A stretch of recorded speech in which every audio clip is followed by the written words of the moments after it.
జనగామ జిల్లా కాంగ్రెస్ లో వర్గపోరు తారాస్థాయికి చేరింది. దేవరుప్పలలో కాంగ్రెస్ పార్టీ రెండు వర్గాలుగా విడిపోయింది. దేవరుప్పల మండలం కేంద్రంలోని కాంగ్రెస్ పార్టీ సన్నాహక సమావేశం నిర్వహించింది. ఈ సమావేశానికి దేవరుప్పల మండలానికి చెందిన కాంగ్రెస్ పార్టీ నియోజకవర్గ యూత్ ఉపాధ్యక్షుడు సాయి ప్రకాష్, తోటకూరి రమేష్లను సన్నాహక సమావేశానికి రాకుండా పోలీసులు అరెస్ట్ చేశారు. సమావేశానికి వచ్చిన కాంగ్రెస్ పార్టీ కార్యకర్తల్ని బలవంతంగా అరెస్ట్ చేసి పోలీసులు స్టేషన్ కు తరలించారు. తమను ఎందుకు ఆపుతున్నారని పోలీసులతో దేవరుప్పల మాజీ మండల పార్టీ అధ్యక్షుడు పెద్ది కృష్ణమూర్తి అనుచరులు వాగ్వాదానికి దిగారు.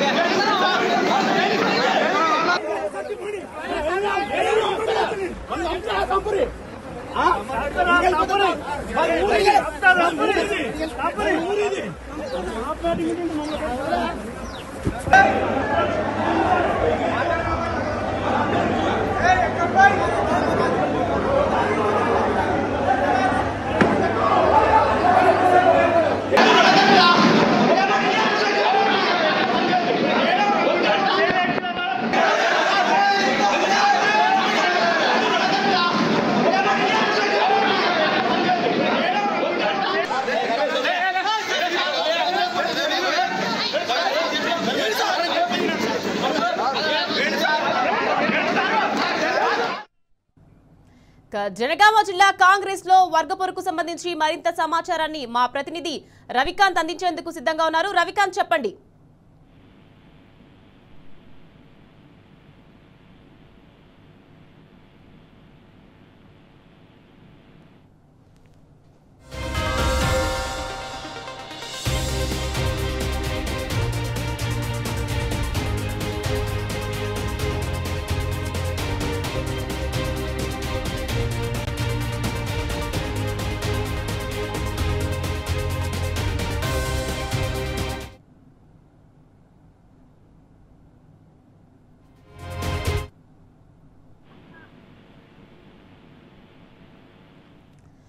జనగామ జిల్లా కాంగ్రెస్ లో వర్గపోరుకు సంబంధించి మరింత సమాచారం మా ప్రతినిధి రవికాంత్ అందించేందుకు సిద్ధంగా ఉన్నారు. రవికాంత్, చెప్పండి. జనగామ జిల్లాలో కాంగ్రెస్ లో వర్గపోరుకు సంబంధించి మీ దగ్గర పూర్తి డీటెయిల్స్ ఏంటి? పాలకుర్తి కాంగ్రెస్ పార్టీలో ఎప్పటికప్పుడు వర్గ విభేదాలు బయటపడుతూనే ఉన్నాయి. ఇటీవల కాలంలో మనం చూసినట్టయితే పాలకుర్తి మండల కేంద్రంలోనూ నిర్వహించినటువంటి కాంగ్రెస్ సంబంధించిన మీటింగ్ లో అక్కడికి పెద్ది కృష్ణమూర్తి గౌడ్ అనే వ్యక్తి గతంలో ఈ దేవరూపులకు సంబంధించినటువంటి మండలాధ్యక్షుడిగా పనిచేశారు. ఇతన్ని పార్టీలో నుంచి పాలకుర్తి నియోజకవర్గ ఇన్ఛార్జ్ గా ఉన్నటువంటి ఝాన్సీ రెడ్డి అతన్ని సస్పెండ్ చేయడం జరిగింది. ఈ క్రమంలోనే అతని అనుచర వర్గం అంతా కూడా ఎక్కడికి వెళ్ళినా వాళ్ళను ఆ సమావేశాలకు రానివ్వని సంఘటనలు అయితే మనం ఎప్పటికప్పుడు చూస్తా ఉన్నాము. గతంలో పాలకుర్తి నియోజకవర్గ కేంద్రంలో జరిగిన మీటింగ్ కావచ్చు, ఇవాళ దేవరూపులలో జరిగినటువంటి మీటింగ్ కి కావచ్చు, వాళ్ళను రానివ్వకపోవడంతో అక్కడ ఒక వర్గపోరు అయితే మనకు స్పష్టంగా కనిపించింది.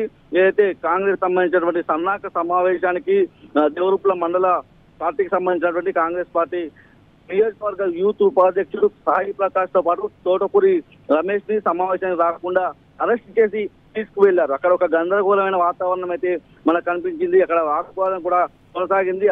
ఎవరినైతే అరెస్ట్ చేశారో వాళ్ళిద్దరిని కూడా బలవంతంగా పోలీస్ స్టేషన్ కూడా తరలించారు. మమ్మల్ని ఎందుకు అడ్డుకుంటున్నారు, మేము కాంగ్రెస్ పార్టీ సంబంధించి పనిచేయడం లేదా, మేము కార్యకర్తలుగా నాయకులుగా ఉండలేం లేదా, మాకు పదవులు లేవన్నటువంటి అంశం అయితే వాళ్ళ వైపు నుంచి వినిపిస్తా ఉంది. ఎప్పటికప్పుడు వీళ్ళకి ఈ విధమైనటువంటి అవమానమే మనకు స్పష్టంగా కనిపిస్తా ఉంది. పాలకుర్తికి సంబంధించినటువంటి ప్రతి మండలంలోనూ ఝాన్సీ రెడ్డికి వ్యతిరేక పవనాలు వీస్తా ఉన్నాయి. అత్యంత సన్నిహితులను కూడా ఆమె పక్కకు పెట్టిన సంఘటనలు అనేకం చూస్తా ఉన్నాము. ఇదే క్రమంలో ఎక్కడికి వాళ్ళు మీటింగ్ పెట్టినా కూడా ఎవరైతే వ్యతిరేకంగా ఉంటారో వీళ్ళను ఎవరైతే ప్రశ్నించే అవకాశం ఉంటుందో వాళ్ళను ముందుగానే సమావేశానికి రానివ్వకుండా పోలీసుల ద్వారా అయితే అడ్డుకునే ప్రయత్నం అయితే చేస్తా ఉన్నారు. ఇవాళ తాజాగా మరొకసారి కూడా వర్గ విభేదాలన్నీ కూడా బయటపడ్డ సందర్భం అయితే మనం కనిపిస్తా ఉంది. దేవరూపుల మండల కేంద్రంలో జరిగింది కాంగ్రెస్ పార్టీ సంబంధించినటువంటి సన్నాహక సమావేశం. ఈ సన్నాహక సమావేశాన్ని కూడా పెద్ది కృష్ణమూర్తి గౌడ్కు సంబంధించినటువంటి అనుచరులుగా ఉండే వీళ్ళందరినీ కూడా అడ్డుకున్న పరిస్థితి,